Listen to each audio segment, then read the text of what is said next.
Hello and welcome to the Mana Flood podcast, the only podcast where the boys decided a hand with 5 lands, an arcane signet, and a soul ring was a good enough hand to start. Get your floaties ready because the episode starts now. Hello and welcome back to the Mana Flood podcast. Oh my goodness, I almost messed up so many words there. A big thank you to Nom Honey for that wonderful intro that she recorded for us. Her socials info will be up above me if you're watching the video on YouTube or Spotify. Otherwise, it's Nom Honey. I am from the Flood. You can find me in places like Twitch or X or where have you. And beside me here, I am Parmesan. You can find me on X currently only at the moment at Parmesan TV. Right on. Together we make up Mana Flood. Today's episode is going to be for new players, specifically the players that are so new that they watched the first 2 episodes and realized, I have no idea what is going on right now. That's who this episode's for. This is going to be a basic, super basic, how to play Magic the Gathering. Commander specifically. EDH, Elder Dragon Highlander. That is what this episode's about. Yes. We're just going straight into the rules. And we're going to hope for the best. Bear with us, please. Okay, so basic rules before you even start the game. The size of the deck is 100 cards. 99 in the deck and 1 in the command zone. It is also a singleton format, which means you can only have 1 of each type of card. The commander must be a legendary creature or a planeswalker that says this planeswalker can be your commander. There are outliers like partner and background. We will go into that at a later date. We are using Wizards.com's official website. This is exactly where we're pulling all of our information from. We're not going to read it to you because that's not particularly interesting, but we will summarize it. We will put it into our own words, and we will hopefully make some kind of sense, make it kind of interesting. Well, it'll work. It'll be a good time. It'll be a good time. Be a very good time. The website here does say it is for 3 to 5 players, but we personally believe that the sweet spot, the best commander, is 4 players. Yes. Especially if you're in a pod with people who, are just kind of learning the game. I think that's definitely the sweet spot, especially if you have at least one more experienced player in the pod. Yeah. Just kind of help things go a bit smoothly, Also, you're new, you're still learning your deck, the cards in your deck. You're still very much learning, the different phases of the game as well. Mm-hmm. Untap, upkeep, draw, all that stuff. We will get to it. Yes, we will get to it. But yeah, I just feel like 4-player pod with that one experienced player is just very smooth. It's going to make things go a little quicker.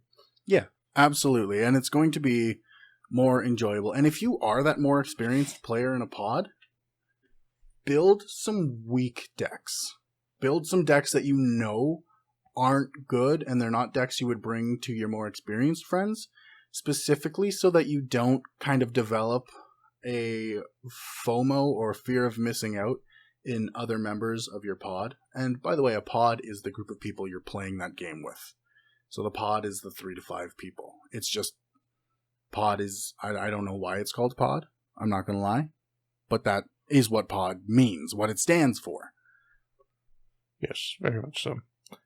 But yeah, if you're the more experienced player, you almost develop a FOMO, a fear of missing out, in the players who are playing against you if you're curb stomping them every game, because they're going to fall into the trap where every single game they're just losing, and they think it's because of the cards and the new sets and stuff like that.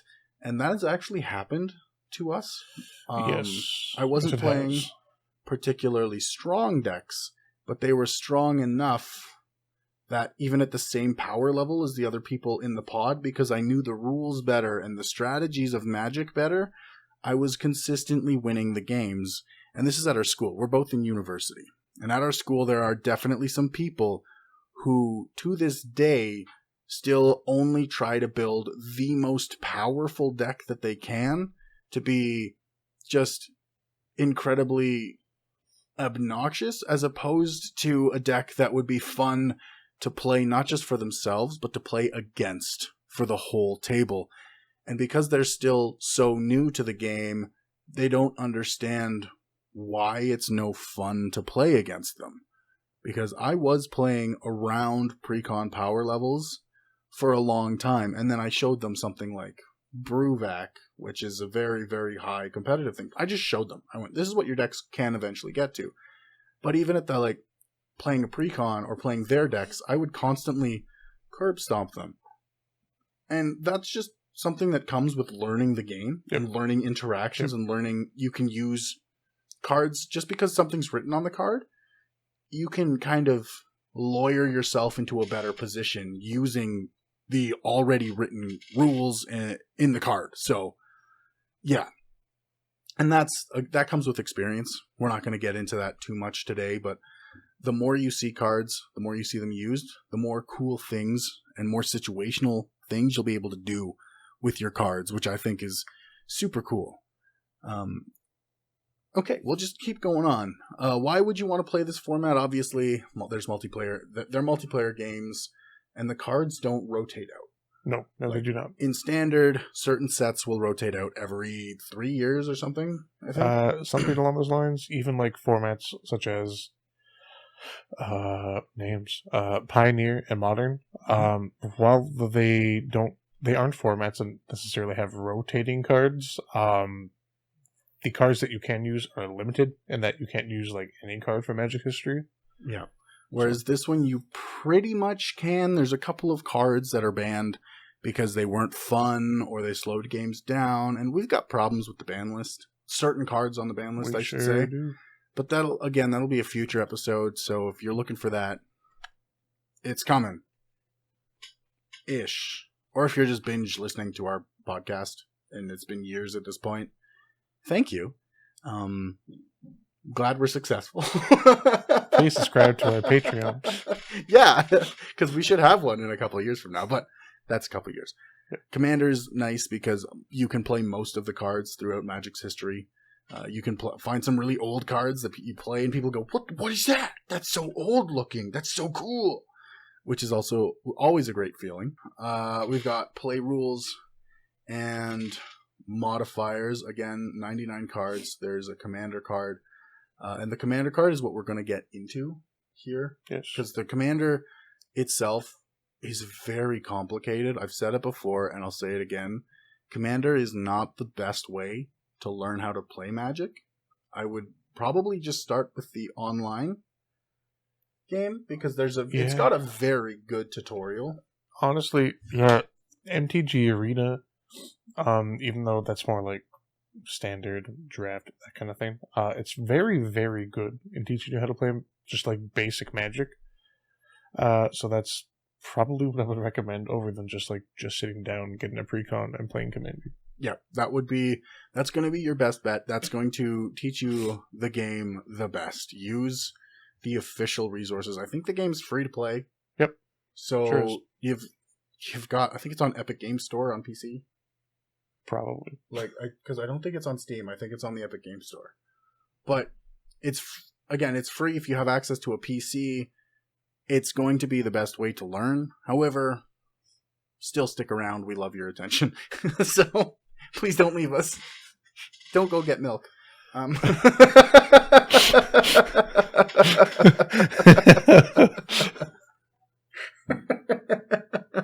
Hey, dude, our one subscriber, Steven, said he was just going to go get some smokes, and, he hasn't watched a single podcast since. So. We miss him. Come back, please. So color identity. How does color identity work? The color identity of your commander deck is decided by one thing, and, well, one thing only, really. You may notice on your magic cards, they're little like circles with symbols in them that usually represent the colors of magic. So, why can't I think right now? White, blue, black, red, green, WUBRG. WUBRG. And there's also colorless pips. So Yes. WUBRG C. Yes. So determining your deck's color identity is very much dependent on the commander you choose. So just say you choose, we'll go Winota, Winota in her mana cost has a red and a white pip. Therefore, your deck will only be allowed to have red, white, or red-white cards. Yes. That being said, there are some cards, such as Tatsunari Toad Rider. He himself is mono black. However, his ability in his subtext has a green pip and a blue pip, meaning your deck is all three of those colors. Yes. Yes. Yes. So essentially, the pips in the top right-hand corner of the magic card itself, usually beside a number, but not always.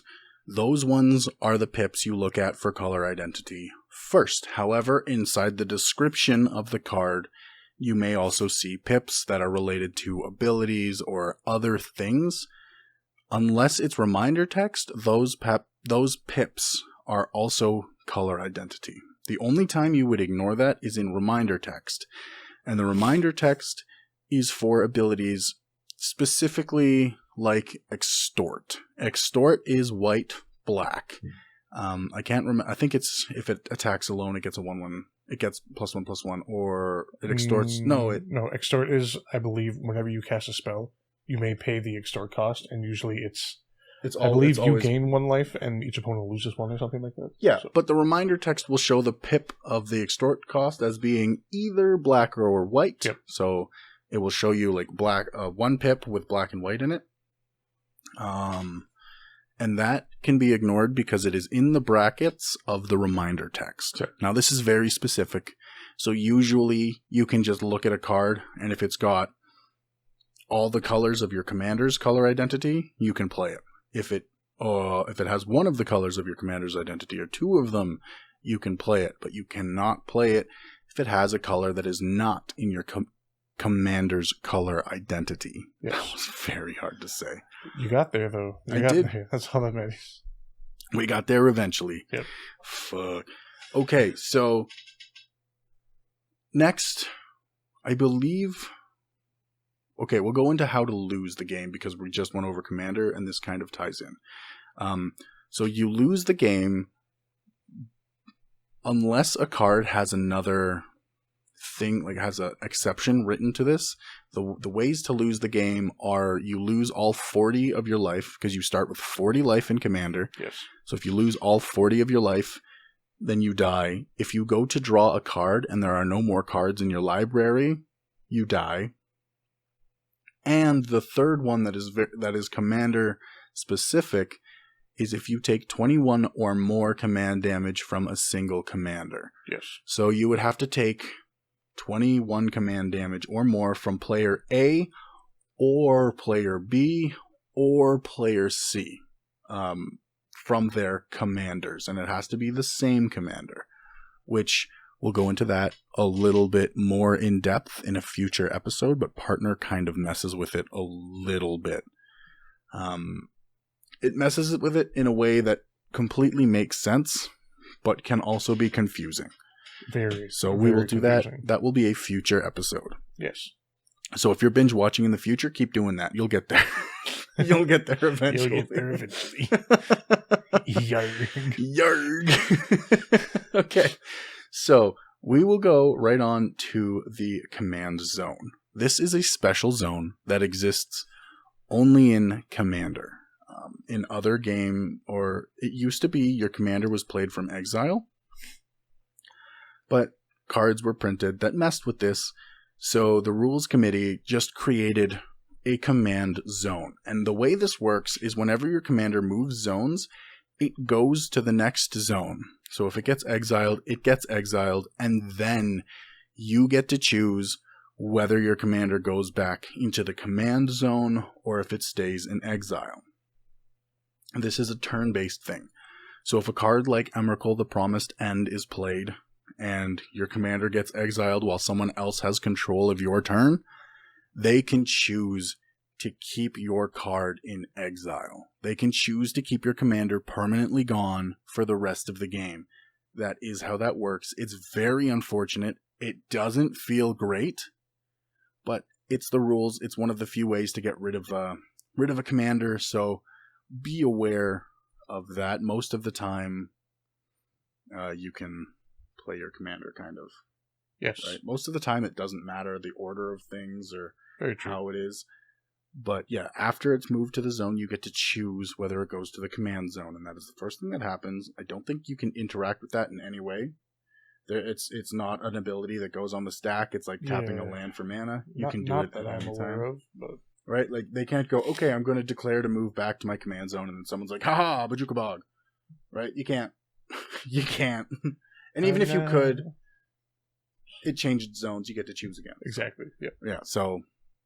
And it's funny, because if you flicker your commander, I believe when your commander comes back into play, you also get to choose whether or not to put it back into the command zone. Yes, because you are changing zones, technically. Yes. So it would be very silly. It would be a ridiculous thing to do. But you can, if you're memeing around, you can technically do it. So yes, keep that in mind. Another thing, every time your commander goes to said command zone, yes, it does get I believe they're called a commander counter on it. I can't remember exactly. But for each commander counter on your commander costs 2 more to cast from the command zone. Yes. Yes. So, if you have like a 5-cost commander and your commander has died 3 times, good luck. If you're in mono green, no good luck. You can cast them anyways. Yeah. Now, I know there's lands that will put your commander from your command zone into your hand. Yes. If you cast him from your hand and then he dies, does he get another commander counter? Or is it only if cast from the command zone? Only if cast to the command zone. Cool. So you can, what's the land called? Command Beacon. So just say your commander has, 5 command counters on it, so that makes them cost 10 more. If you don't want to pay that 10 more, which, why would you? That's valid. Yeah. You can tap and sack Command Beacon to put your commander from your command zone into your hand, and then you can just cast him normally for his regular mana cost. Yeah. Or her, or their regular mana cost, whichever. Yeah, whatever your commander identifies as. Yes. It can be cost as regular, and then when it dies, it still is back to costing 10. Yes. It doesn't get an extra one. If you cheat your commander out some way, same thing. I believe, as long as it's not cast from the command zone. I'm pretty sure that's how that movie works. Yeah. Yes. So, I think Yuriko might get around that, but Yuriko's a bitch. Yuriko's dumb, Yuriko. But we also, I don't know about I love Yuriko. I've never had a Yuriko deck, so it is enemy. So, for those of you who don't know, Yuriko essentially has Commander Ninjutsu, meaning if you attack, just say with, a flying creature or something, you can pay a blue and a black precisely. That's it. That's all. That flying creature goes back to your hand, and instead Yuriko is put onto the field, tapped and attacking. Mm-hmm. Meaning, yes, she may cost 10 more, 11 more, 2 more, whichever. But that Commander Ninjutsu makes it so you quite literally never have to pay that command tax. It's very frustrating. I hate Yuriko so much. With a burning passion, I hate Yuriko. But there's nothing I can really do about it. So, here we are. Okay, so we're going to move right along. I don't believe we've missed anything, if I'm being completely honest. We've gotten through the entire page on it. Yeah. So, thanks, Wizards. We're going to head it right into rules. I think we've gone over enough about the commander for a basic understanding and the command zone and all of that. So, actually, before that, I kind of want to just explain why it's called EDH, why the official name is Elder Dragon Highlander, and it's because when the format first came to be, there was, how many Elder Dragons? Was there 5? I want to say 5. Anyway, there was a bunch of Elder Dragons, And they were the only things at the very beginning of the format. They were the only things that could be your commander. Yes. And you get hit by them 3 times and you die. So that's where the 21 comes from. And it was kind of like almost like a race to see who could get them first and land damage and get them through to kill. And that was what the format initially was. It has grown into so much more since then. It is so much more fun. I love it to death now. But that's where it started. Those are the humble beginnings. Yes. So there we go. Okay, so we're going to go through the different phases now of the actual game. Yes. So this is the order of your turn. Turn is determined. You can do dice roll. Some apps will have a little thing that decides who goes first. You can do coin flips. It's weird, but it'll work. Dice. You can do like a round robin, like coin flip tournament. It'll take a while, but you can do it. Play a game of Yahtzee. Yeah, like play a commander game. Whoever loses goes first. Like there's a whole bunch of ways. Pull out your Nintendo Switch. Play a game of Smash Bros. Like do you can do want. whatever you want to determine who goes first. Yep. That doesn't really matter. That's up to you. If you've got a really creative one, please let us know. Like I love 100%, learning new 100%, ridiculous ones. Yes, for sure. Or new ridiculous ways to play the format that I love. But once it gets to your turn, there are a bunch of different phases. There is untap, there is upkeep, there is draw. Then it goes into main phase 1. Then it goes into start of combat, declare attackers, declare blockers, damage, end combat. And then there's main phase 2 and your end phase. Yes. And I don't believe I've missed any. We can so. actually do like a full hour on each of the individual phases. But I think there's other podcasts that have done that. I don't think we need Very to. much so. I think the Command Zone, not sponsored. We love them. We mention them a lot. Yes. I believe they actually, and if we don't mention them, we reference them. But they have some really, really good ones. I learned so much from all of the ones I've watched from them. So if you're interested on the specific phases, go watch them. Their podcast is just, it's got a lot of that better, a very good info for that. And it would feel wrong to just step on their toes when they've already done such a great job. So yes, very much so. This is just beginner centric. If you want more in depth, go listen to them. They're wonderful. I listen to them all the time at work. I have gone through like 100+ episodes at work this summer, so it's very good. It's very awesome. Very educational. Very educational. So we will just go. The first step is the untap step. Yes.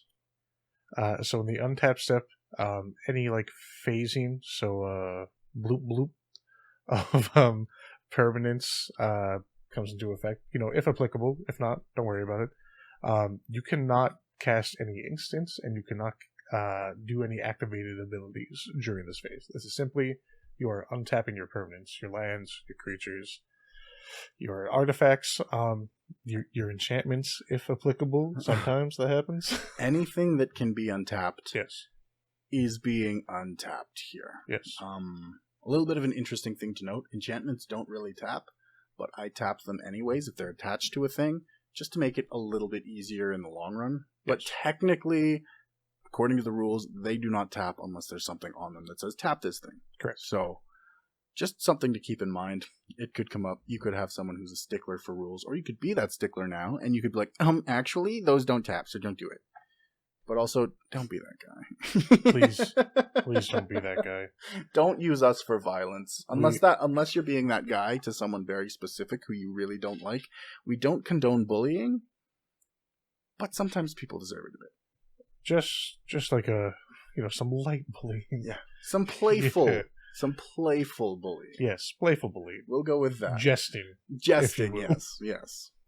Like in last episode when I called your face stupid. I don't actually think his face is stupid. I think it's beautiful. Oh. Same. Stupid okay, cute. Again, I don't actually think your face is stupid. It's lovely.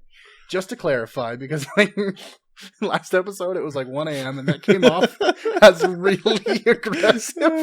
And I just want to clear the air. There's no bad blood here. Face is stupid. Stupid cute, dude. Oh, dude. Thanks, bro. Thanks, bro. All right. So yeah, that is the untap. You untap your permanents and things that untap. Self-explanatory. The first 3 phases are kind of very easy. We'll just blast through them a little bit here. So the next phase we have is upkeep. Thank you. You're welcome. Yeah, I got you. I don't have any answers to Just you. you. But everything starts with you. The quote unquote Riz is unparalleled. Welcome to the flirting episode. This is the dating sim episode of the Man of Love podcast. Excellent. Love it. All right. So upkeep. Upkeep. Again, this is where effects take place, right? That's pretty much like if you've got an effect that's like during your upkeep, this happens, then you can do that. It's also if an effect like that takes place, then you can react to it with an instant. Yes. Otherwise, I do not believe you can play an instant during or activate abilities during this phase. I think something needs to happen for you to react to, for the turn priority to be passed. Yeah, you can react to like an upkeep trigger, or an English is tough. Yeah. Or an untap trigger of something. Okay. But beyond that, I literally think that is all you can react to. Please, by all means, if I am wrong, let me know. Yeah, please, if we're wrong, please correct us. Sorry, this is an episode for beginners, and we want the information to be as good as we can make it. So if something's wrong, please let us know. We will update our we will update the description of the video. We will put that right in there of the video or of the audio. It will be there, the correction, if we got it wrong. So please, if we're wrong about anything, please let us know at like any point on any of our episodes. Please, please, please, please, please. Yes, but yeah, as far as I'm aware, during these 2 phases, you can only react or cast instants in response to triggers. You cannot just cast them, go, well, during your upkeep, I will lightning bolt you. I think you need a legitimate trigger to react to for turn order to be passed, because technically the player playing hasn't done anything. In the draw phase, which is the next phase, we'll move right along. This is the first time you can react to something kind of unprompted. And it's still prompted by drawing a card. You draw a card. Now, this is the first time you can cast an instant, is in response to the person drawing the card. The first thing that happens in this phase, the very first thing before you can do anything, the card is drawn. You have to draw a card unless there's a card that says otherwise. But that is the first thing that happens during this phase. Then you can react to the card being drawn by casting an instant or activating an ability in response to the draw. And this doesn't mean like the instant has to interact with the draw. You can use the instant to like blow up a creature if you have one of those. Any instant, it's just they have to draw the card before you can play it, and then go ham. Have fun. Yes. Storm off, king. Or shout out to my Is It players out there. What's good? Is it a shout out? So thank you for watching our podcast. Next time we'll cover main phase 1. All right, so speaking of main phase 1, let's move right along and get into main phase 1. Main phase 1. So main phase 1 occurs after your draw step, in case that wasn't obvious. During main phase 1, you can play your 1 land for turn, unless, of course, you have a card that lets you do otherwise. Shout out Dryad of the Elysian Grove. Yes, there are definitely some cards that will allow you to play multiple lands in a turn. Yes. I actually really want to build a landfall deck, But I don't have any of those cards at I the moment. really want to build a Shulane Teller of Secrets landfall deck. Oh, that sounds fun. Because I just really like Scoot Swarm, and I like having a lot of Scoot Swarms. That's fair. I love those little dudes. Or I have a Necrobloom in one of my binders, and I want to build a deck around it. That'd be sick. It would be so fun, but I don't have any of the cards that I need for it. I have no lands matter related cards, and I'm just like, gotta build a studio. We love it here. I gotta build a studio. So priorities. So, aside from playing your one land during your main phase, you can also cast any spells you want, so creatures, enchantments, artifacts, and you can also cast sorceries during this step as well. You also may activate any abilities that are on your creatures. So, like, I'm trying to think of an ability. Why can't I think of the ability right now? We'll just do Persistent Petitioners. Tap 4 untapped Persistent Petitioners you control. Target player mills 12 cards. Yeah. Right? That works. You can do that. That is something that can be done at instant speed. Yes. You also may activate your loyalty abilities of your planeswalkers. Mm-hmm. So your +1, your negative effects, their ult effects, that kind of thing. And then also this is the phase, of course, because it's really the only time you're casting creatures. Mm-hmm. Well, unless they have flash, of course. This is the phase that your enter the battlefield effects will also trigger. So your, let's just say you're playing Sithis Harvest Hand. You cast an enchantment, boom, enchantment enters the battlefield, Sithis triggers, you gain a life, you draw a card. Yeah, absolutely. This is also the phase where you should, and this is a little bit more high level, but if you get it ingrained into your brain early, this is the phase where you should only be playing things that are going to directly affect your combat this turn.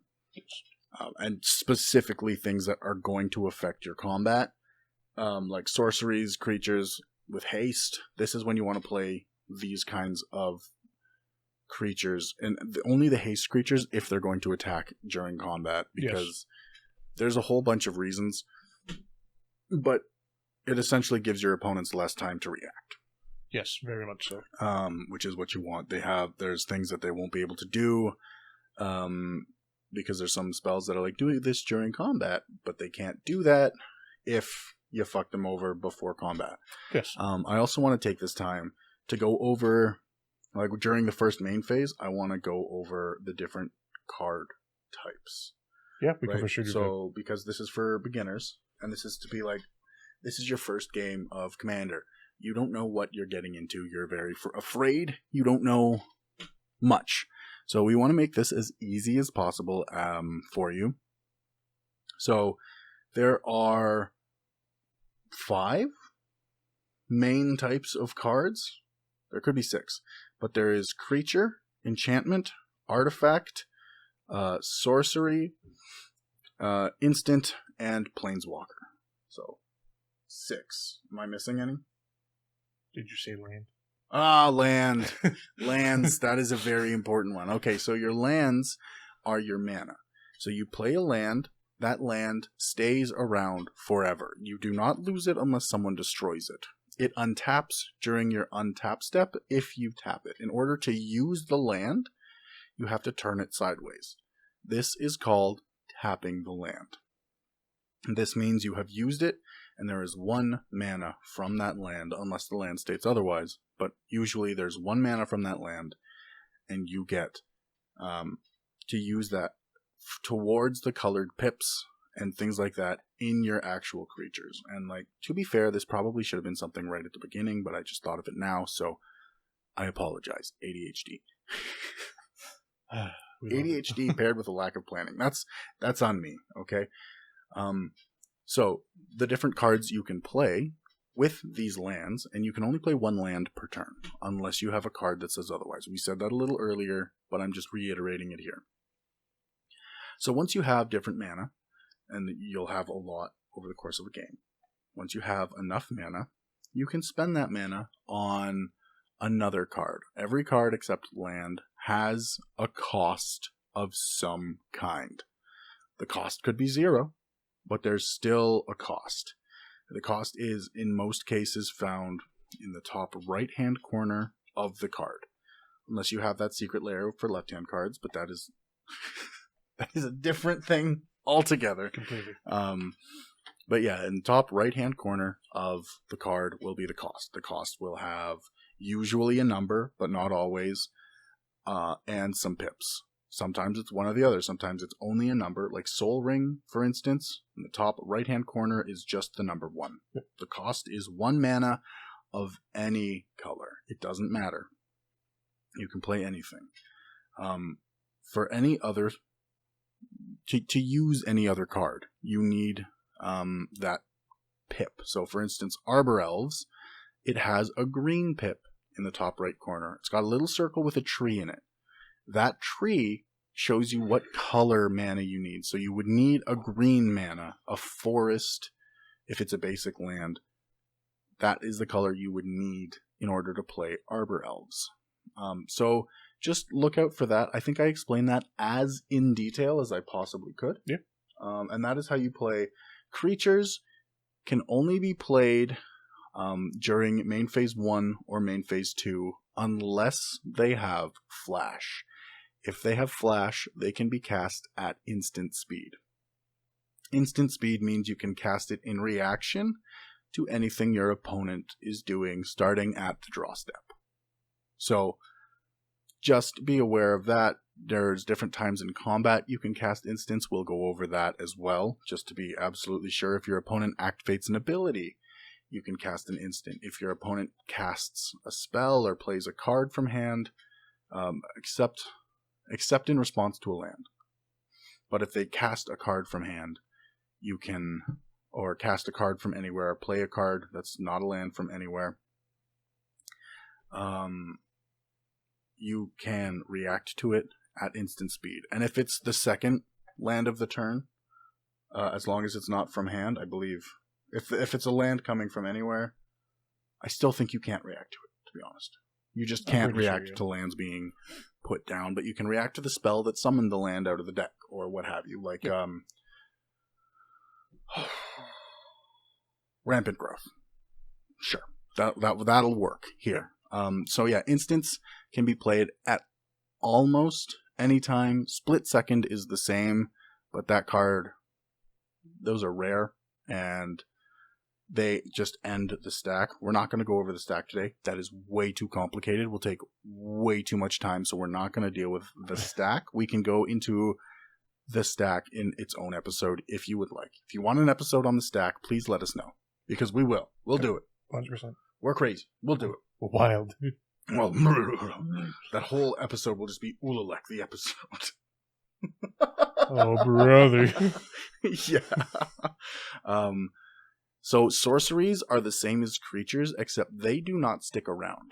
Creatures are something that are classified as a permanent. They stick around unless they are murdered, or sacrificed, or taken off of the battlefield in some way, shape, or form. Sorceries leave the battlefield as soon as they are played. They can also only be played during main phase 1 or main phase 2 when nothing else is happening. You cannot cast them while in response to someone casting an instant. And it has to be your main phase 1 or your main phase 2. It cannot be on another player's, which is a little bit complicated, but it is what it is.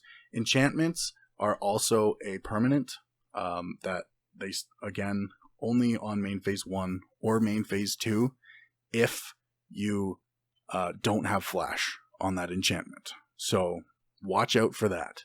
It is what it is, you know? Planeswalkers are also very much like creatures. The only difference is they have little abilities. They start with counters equal to the number in the bottom right-hand corner of their thing, and you can add or subtract from that little number depending on the Planeswalker and depending on what their abilities say. And those can only be activated at sorcery speed. Yes, at sorcery speed, and I do believe once per turn. Once per turn. Yep. Unless stated otherwise by the Planeswalker. Correct. Or another card. Correct. But, yes. So that is how all of those work. We went through lands, creatures, sorceries, instants, planeswalkers, and enchantments. Artifacts are usually colorless, but not always, and they work very similar to enchantments and creatures, but they're closest to an enchantment. Same thing, sorcery speed, unless it has flash or something that says otherwise, and it is also a permanent. So the only things that aren't permanents are instants and sorceries. Yeah. Right? Everything else do be a permanent. Yeah. Yep. So, yeah. And there's more we can talk about each of these kind of cards, but I think that explanation has gone on for kind of long enough. I think that's the gist of it. You're going to be able to play a game now that you know this. So we're going to move from main phase 1 into the combat phase. Yes. So for combat, there's actually a few sub phases within the combat phase itself. So first off, in combat, what you can do. This is where your creatures are going to attack said player or creature if the card says so. But normally you cannot attack creatures at all. Unless, like I said, you have a card that says so. Yeah, this isn't fucking Yu-Gi-Oh! Cringe. Time to not play Yu-Gi-Oh! Got him. Oh, sick burn, bro. Dude. Holy. So yeah, this is Yu-Gi-Oh! where players everywhere are going to feel that one. Just like your roommate. Yeah. Yeah. He's rolling in his chair upstairs. I can hear it. I can sense it. I think that also might be the dog. Who knows? Oh, no. But yeah, so in combat phase, this is where you're going to be attacking with your creatures. It's also where you're going to be blocking with your creatures. Aside from that, during combat, you can cast instants, and you can also activate abilities of artifacts, planeswalkers. Not planeswalkers. Nope. I meant to say creatures. My bad. Mm-hmm. So artifacts, creatures, as well as enchantments, if applicable. Yes. The sub-phases of combat are entering combat. Yes. Entering combat, I believe to each of these sub-phases, you can respond to them. I believe. Kind of. Combat is super weird. We'll go over it once you get to declare attackers. Sounds good. But yes. So you enter combat. Ta-da! You're in the combat phase. Yeah, it's just where you're entering. Yeah. When you've got triggers that go, this happens when you enter combat. That's when this happens. Pretty much. Pretty easy. Then there's declaring attackers. This is where whoever turn it may be at the time may choose to select creatures to attack. Any of your opponents. You don't have to attack the player to your left. You don't have to attack the player to your right. You can attack whoever you want. Everyone can catch the hands. All right, these hands are rated E for everyone. Yes. Don't let that experienced player gaslight you into saying you can't attack me. I'm across the table. Dude. Correct. What are you doing? It will happen. All right, we do not stand gaslight, gatekeep, girl boss in this podcast. Right? Yeah, you're very anti that. Yeah, and if I've gaslit you, no, I didn't. Just.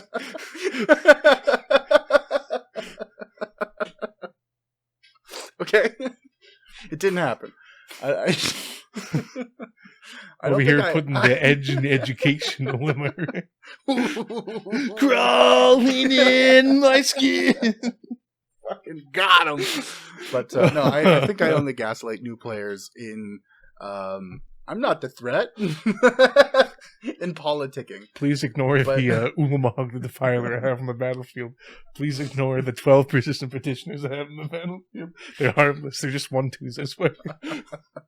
But if someone's new enough, I'm not going to gaslight them. That'll be like 3 or 4 games in when I'm like, this is politicking. I'm not the threat. Look at that guy over there. He's got dragons. Look at that guy. He's got 7 lands and just his commander out. He's the threat. Look at that guy. Like, he missed. Kali of the Vast? Kind of. Oh, for sure. Oh, man. Sorry. So declaring attackers. Yes. This is whoever's turn it is may choose to attack with any number of creatures they have as long as they don't have summoning sickness. Yes. And this is where the first thing that happens when it moves to this phase is the person declares attackers. You cannot cast a spell or do anything before the attackers are declared. So you want to cast your spells once the attacks have been declared. And I would do this. There's not a whole lot where it's like you want to really cast an instant when attackers are declared. Mm-hmm. Usually you would want to, like, you can do it if they're attacking you. Yep. Right? If someone's attacking you, blow up the creature. It's fine. You can do that during attackers or blockers, but do it before damage. Yes. Because just like in the blockers phase, well, we'll get there, but yeah, do it before the damage phase. So yeah, first thing that happens in this phase, attackers are declared. Yes, and I should mention, this is also where a lot of like attacking abilities come into play. So some creatures will have, when this creature attacks, it gets +1/+0 for like each creature attacking with it or something. Yes. Those kind of abilities, that's where these abilities will go off. Yeah, so you would want to get rid of it. Like, if you're going to kill a creature, you want to do it before, like, you want to do it as you're entering combat or during first main, before they get to the declare attackers, because even if you kill them after the attack has been declared, that trigger still goes off. Yes. They still get that because the attack was declared. Yes. So be wary of that. Next is declare blockers. Hello, if your opponent is looking at you and going, see you later, stinky, and they're coming to attack you, this is where you could declare blockers with your creatures. And we should say only creatures can attack and block. Yes. Unless, like, sometimes you can smack with a land, but that's very specific. Yeah. So, sorry, that's probably very confusing. You need different cards that will allow you to do that. Correct. But yeah, unless stated otherwise, only creatures can attack. Yes. So, also something I kind of forgot to mention back in the declaring attackers phase, attacking does require your creatures to tap unless they say otherwise or have the keyword vigilance. Vigilance simply means when they attack, they don't tap. They stay untapped. Now moving on to blockers. Sure. When you declare blockers, so just say you have a little goblin boy and you wanted to block a human soldier or something like that. Blocking does not require your creatures to tap. Right? No. You don't tap a creature to block. I don't know why I had a little bit of a stroke there. That's my bad. I forgot how to play Magic for a second. And yes, I know that is something that a lot of new players make the mistake of doing. They tap their creature to block. No. If your creature survives that combat, it can go on to block in another combat. Correct. So, correct. Big creatures equals lots of blocks. However, the caveat to that is you can only block one creature. Like, what if you're declaring one creature as a blocker, it can only block one creature your opponent controls. Yes. That being said, multiple creatures.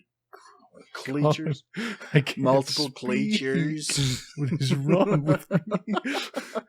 Damn it! No. A creature is like a creature, but it's trailer park trash. It's wearing cleats. It just came from soccer practice. It is what it is. No, sorry. What was I talking about? Creatures. Sorry. Blockers. My bad. Right.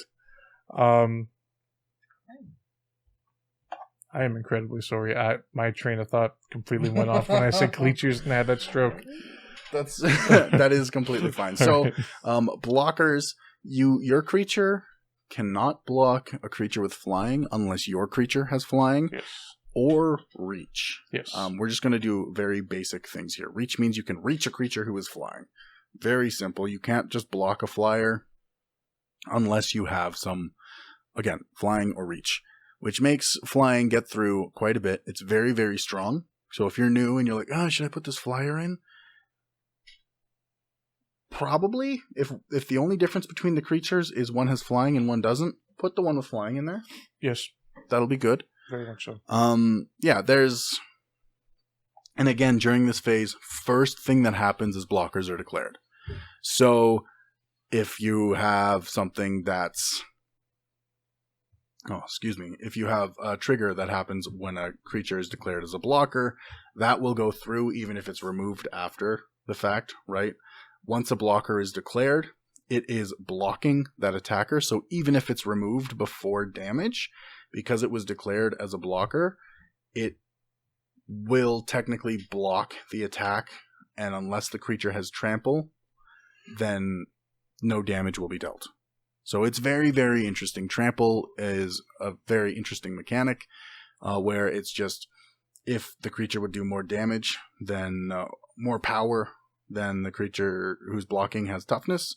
The extra will go through and still deal damage. So, very interesting little guy there. Yes. And yeah, blockers. After the blockers phase?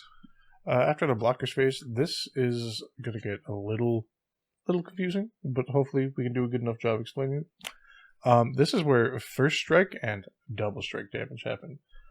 First strike essentially means when your creature attacks, it simply deals damage first. Otherwise, if creature A is attacking, creature B is blocking, damage generally happens at the same time. Mm-hmm. Like I said, if first strike is a thing, the attacking creature will deal damage first.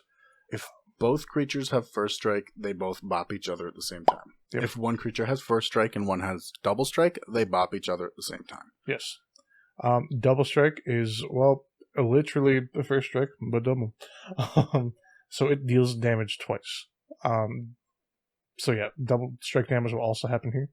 And then moving on from that, we just have regular combat damage. Yes. So just say, as I said before, creature A is attacking, creature A is attacking, creature B is blocking. Or if your opponent or you have attacked with a creature with double strike and that blocking creature is still standing, that is when the rest of the damage will happen. Mm-hmm. Yes, and in combat damage step, again, the combat damage is the first thing that happens. Yes. So if you want to go, oh, well, in response to me taking damage, I want to play like a Teferi's Protection or something, you're still taking that damage because it has already happened. You are reacting to yourself taking that damage.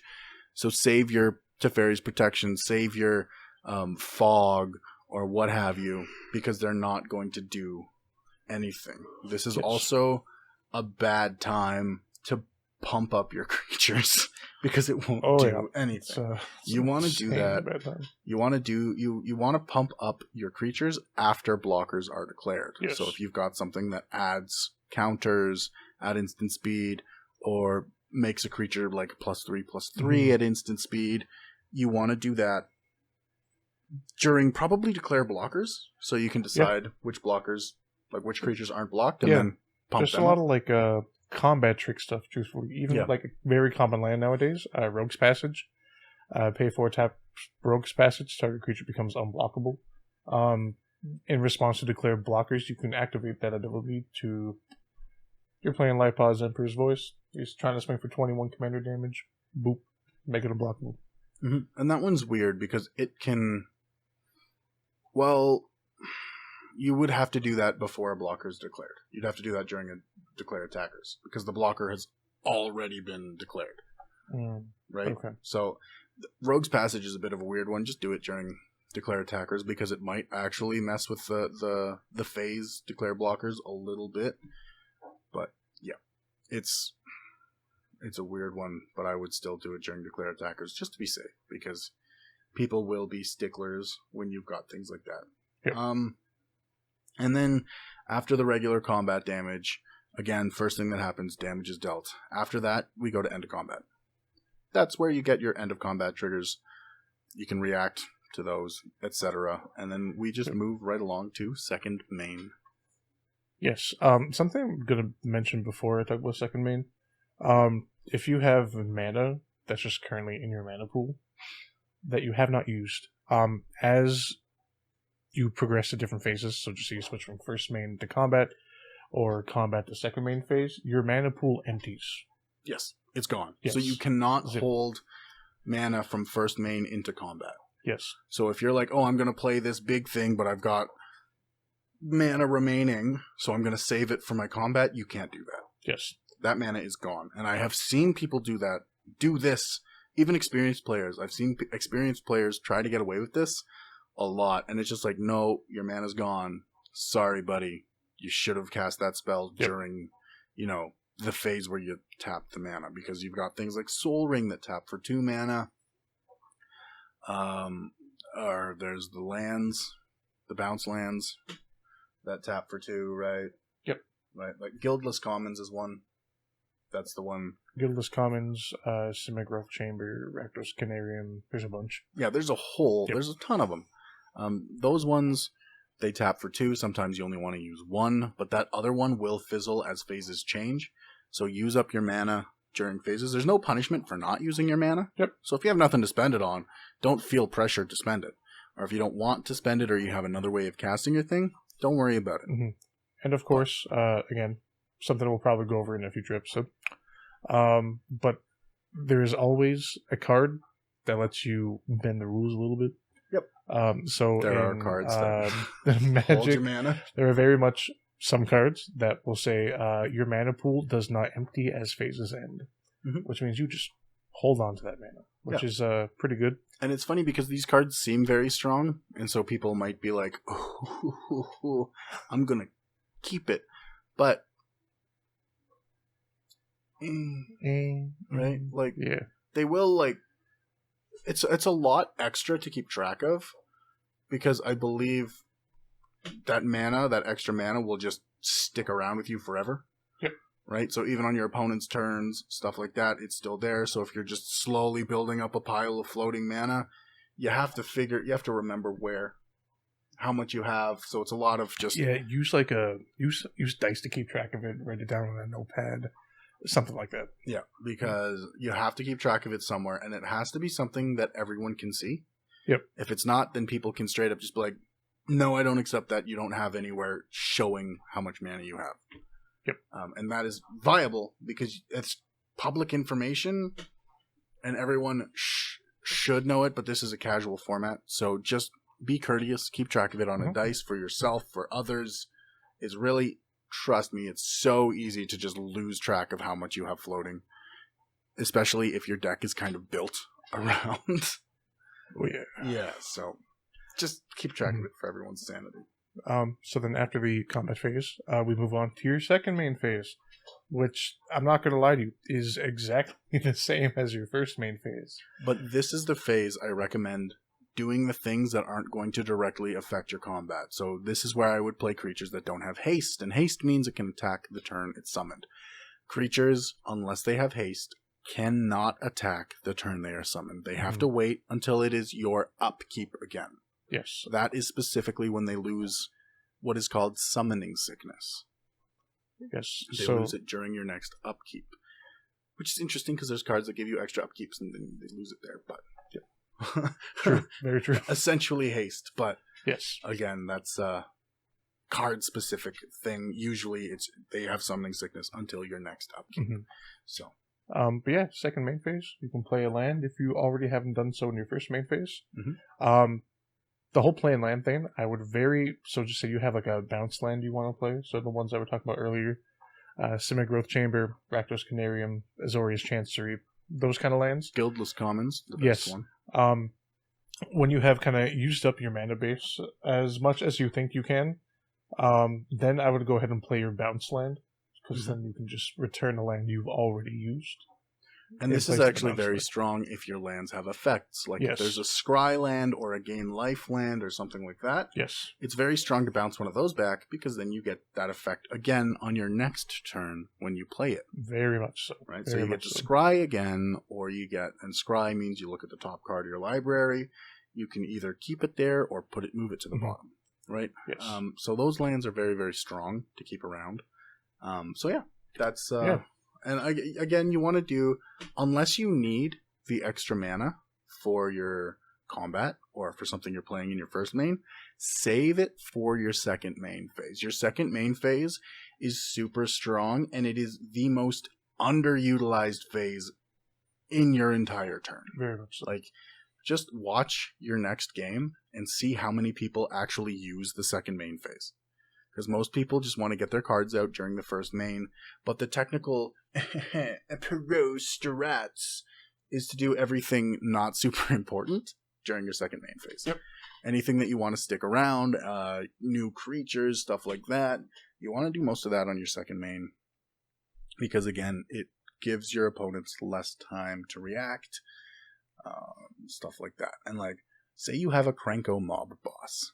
If you play him during your second main, and then say you attach Swiftfoot Boots onto him there, it gives your opponents less time to react. Or even if you don't put the Swiftfoot Boots on it, just him coming out after combat, there's less things they can do in general. And I know this is very niche and very specific, but if you get into the habit of doing things on your second main phase, it will just make you a better Magic player in the long run. So if you eventually get into CEDH, you will already have a leg up on a lot of the competition, because even a lot of CEDH players don't use second main phase the way they theoretically should be.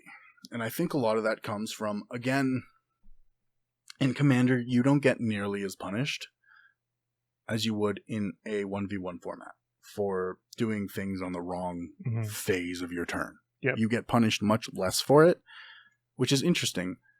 But also saving things for second main, it allows your opponents to blow their counter spells and other things on things you're playing that you want to play for that combat. Yep. Right? So again, it gives time for your opponents to do some interaction. Maybe they want to remove some of your creatures before the combat happens, and they blow all their instants, right? Before damage happens, they blow all their instants, and then boom, Craterhoof Behemoth, you win the game, right? And you win the game next turn, sure. But that might be a bad example, because I think Craterhoof gives everything a buff. So that's a bit of a that's a bad example, but like you kind of know Felidar Sovereign. That's a good example. You play that after you've attacked, after they've used all their removal and their counter spells. You play its second main, and then you just wait for it to get back to your turn when you're over 40 life. Easy win, easy life. Yes. Craterhoof. More like Crater Oof. Crater Ouch. Big Oofa. Yeah, so yeah, again, that is where you would want. And it's not like Craterhoof, that's a one that's before. So I apologize. I messed that up. If you've got a Craterhoof in your deck, play that first main. But Felidar Sovereign, I got it wrong in the last episode. I said Sovereign and I meant Guardian. Too many Felidar. But Felidar Sovereign, you have 40 or more life, you win the game. That one is very, very good to use in second main, because people have used all their things and now they're like, oh, we have to hope for like to draw into something to get rid of it, which or something on their turn, right? It's just better in the long run to play it second main, because you don't know what's going to happen between your first main and the end of your combat. Yes. So yeah, that was second main, and then moving on to the last and final phase, your end step. Your end step, essentially what you're going to do, max hand size in Magic is 7. So if you have more than 7 cards in hand, I'm sorry, dude. Or whichever. Or do that. Or do them. Sure, dude. Do them? I like that. Please let us know if that's acceptable. Yeah. Is dudum acceptable if you're a they them? Yes. But yeah, you discard down to hand size. So any excess cards you have in your hand, into your graveyard. As well, this is when you remove damage from your permanents. So any damage taken during combat from your blockers, if they're, still alive, their toughness just gets reset back to what it is. They heal, so you don't have to keep track of that unless there's a -1/-1 counter. But other than that, like, there's an exception to every single rule in Magic, which is kind of annoying, but they're all written on the cards, so that'll be there. But yeah, you get your toughness back. If their end of turn effects would happen here, you remove all those. As well, there are like end step effects, such as a very popular mechanic called Monarch. Monarch simply states during your end step, draw a card. That is it. Easy peasy lemon squeezy. And generally, you cannot cast any instants or activate any abilities during your opponent's end step. Generally, yeah. There again, if there's an end step trigger, you can react to that. Yes, you can always react to triggers. Yes. So your opponent's Monarch, goes off. You can be like, actually, there's not really anything you can do to stop it, but no, you can. They're at 3 life. You could kill them. Yeah, I guess. But or something. But then the Monarch would go to the last person who had it. And if that person had it the whole game, it disappears, which is really, really interesting. Yeah, or, you playing one of Chase's favorite decks over here, Bruvek. Bruvek. The Wait till they're about to draw a card from Monarch and be like, in response, I'll just maddening pick off it. That's a sorcery, but if I throw a Leyline of Anticipation in there, though, then it's a win. For sure. Nope. That was an instant. It is a sorcery. That would be a busted instant, let me tell you. That sure would be, which is why I thought it was so busted. No, sir. You got to get back to your turn. But, yeah. Still a very, very strong card. Yeah. All right. You doubted me. I don't know why I thought it was an instant. It's my deck, man. I think I have dyslexia, maybe. It's possible. But yeah, you could mill them out through other ways. There are other instant ways to mill them. Persistent Petitioners, right? There's other ways you could mill them, and then they go to draw. Nothing in their library. They die. They GG's. You done, son. Yes, and I'm not saying for the whole mill thing that you should put like combos in, but research Altar of Dementia combos, please, for the love of God. Mm-hmm. They're fun. They just keep looping, and you get to see your opponent's deck go. Yep. There's also, I think, Grindstone and Painter Servant. Yes, sure are. Yep, that is a Lots very of fun targeted stuff. combo. Yes. That's very mean. Painter Servant is very expensive. I have one. It's in Bruvec. I don't have the other part of the combo, though. So I play Painter Servant, and everyone panics, and he's just a huge target for removal, and I'm like, oh my god, oh my god, oh my god, oh my god. Yeah, And then like, you're just sitting here like... Thanks. Get rid of those counter spells, because I got a Maddening Cacophony in hand. Yeah. That's kind of what it's there for at the moment. It genuinely serves no purpose, because I think the combo was in the first draft, and then I bought it, and then I forgot to get the second half of that combo. So That's fair. That's fair. Yeah. All right. So finishing combos. Yeah, that is it. The end turn, and there's the cleanup step, and again, you have to discard down to 7, unless you have a card like Reliquary Tower that states otherwise. But that's the basic how to play Magic.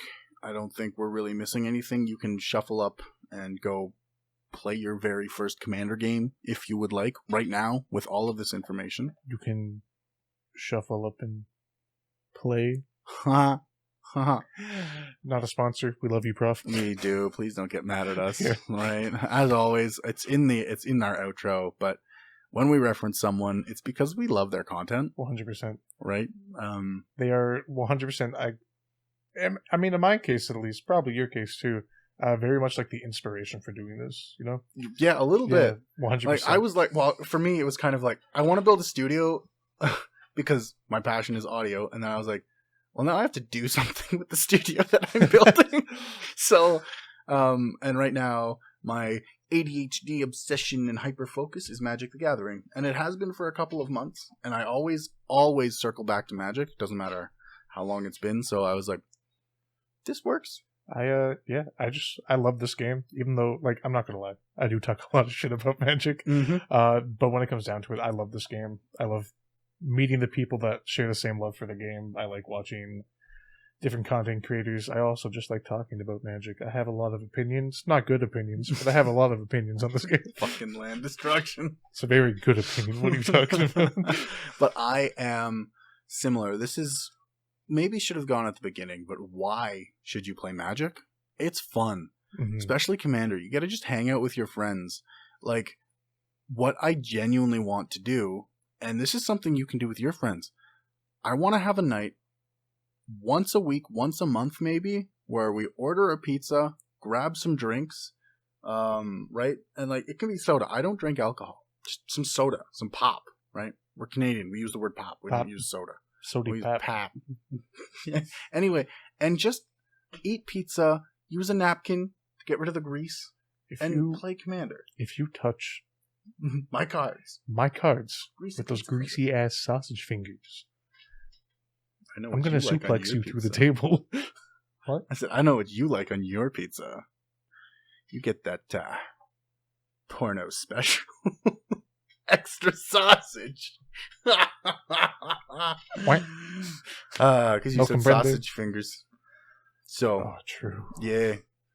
Just greasy fingers would have worked. Why did I have to put in sausage fingers? You did not have to throw sausage into that description. Please don't believe anything my co-host says.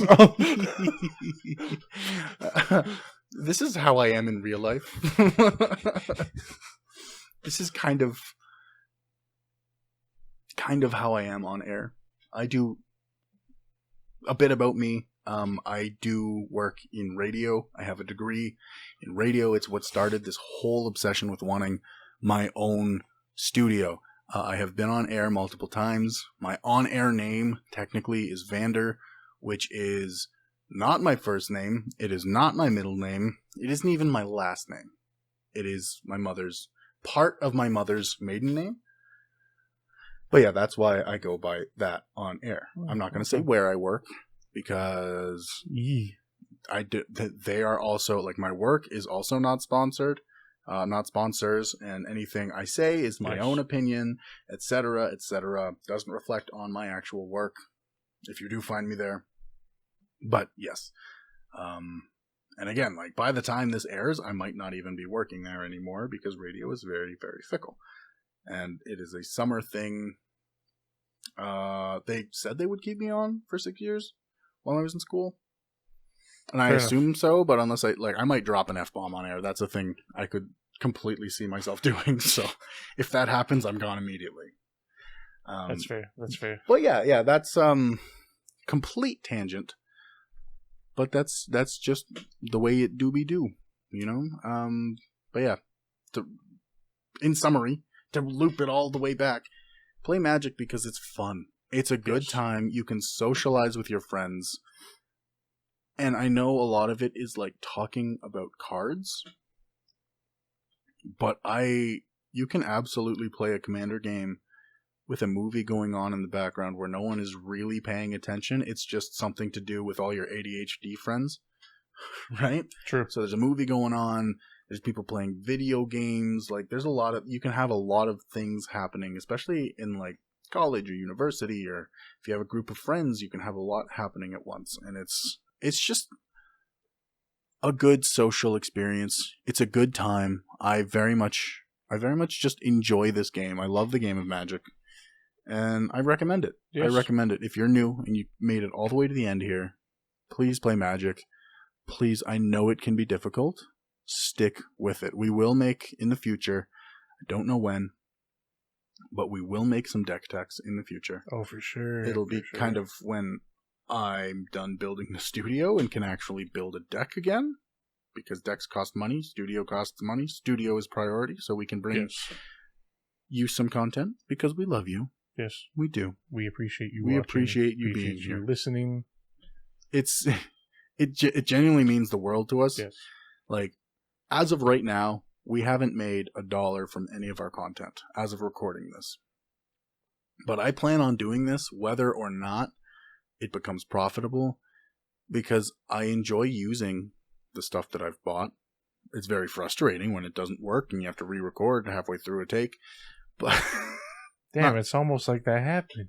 Not during this episode. No, that's definitely for sure. not. Never. But I just enjoy making content, and hopefully you enjoy watching it. Yes. But once again, thank you so much for listening to the Mana Flood podcast. Thank you so much for watching it. If you're here watching it, it means the world that you're watching, that we're not just doing this for ourselves, that there's other people who enjoy it to some degree. And yeah, we'll just do our little outro here. I am From the Flood. You can find me on X, Twitter, Twitch, all of those at From the Flood, exactly the way it sounds. If that name is taken somewhere, then it'll just be FTF. Just a nice little abbreviation, but that I haven't run into any problems where it's been taken, except I think my Nintendo Switch, and that was just because it was too long. So it's fair enough. I am Parmesan. Again, you can find me on X at Parmesan TV and other social medias when I decide to make them. So right on. And a big thank you to Nom Honey for recording this outro. Thank you for listening to the Mana Flood podcast. Any references to companies or other content creators in this episode are done strictly out of love for the brand, as we are not sponsored.